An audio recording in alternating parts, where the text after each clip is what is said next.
Friends, ఇప్పుడే అందిన వార్త.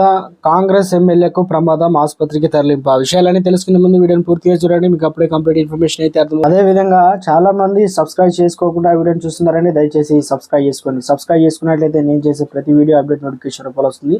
అదేవిధంగా లైక్ చేయడం మర్చిపోతున్నారు, దయచేసి లైక్ చేయండి. లైక్ చేయడం వల్ల ఇటువంటి ఇంపార్టెంట్ ఇన్ఫర్మేషన్ చాలా మందికి రీచ్ చేసిన తర్వాత మీకు లేట్ చేయకుండా వివరాలకు వచ్చినట్లయితే, ప్రభుత్వ ఆసుపత్రిలో చికిత్స తీసుకునే ఎమ్మెల్యే తీవ్ర టైఫాయిడ్ జ్వరంతో బాధపడుతున్న ఖానాపూర్ కాంగ్రెస్ ఎమ్మెల్యే వెడ్మా బొజ్జా ఇక నిన్న రాత్రి ఉట్నూరు ఆసుపత్రిలో చేరారు.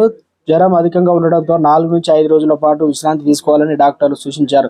ప్రభుత్వ ఆసుపత్రులపై ప్రజలకు నమ్మకం కలిగించేందుకు ప్రజాప్రతినిధులు ఇలా చేస్తే బాగుంటుందని ప్రజలు అభిప్రాయపడుతున్నారు.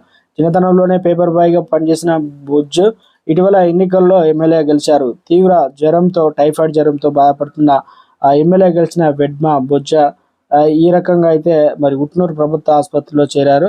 ఇక వివరాల్ ట్రీట్మెంట్ అయితే తీసుకుంటున్నారు. ఇక వైద్యులు పర్యవేక్షణలో అయితే ఉన్నారండి. ఇలాంటి లేటెస్ట్ అప్డేట్స్ ముందుగా తెలుసుకోవాలంటే మన ఛానల్ సబ్స్క్రైబ్ చేసుకోండి. Thanks for watching.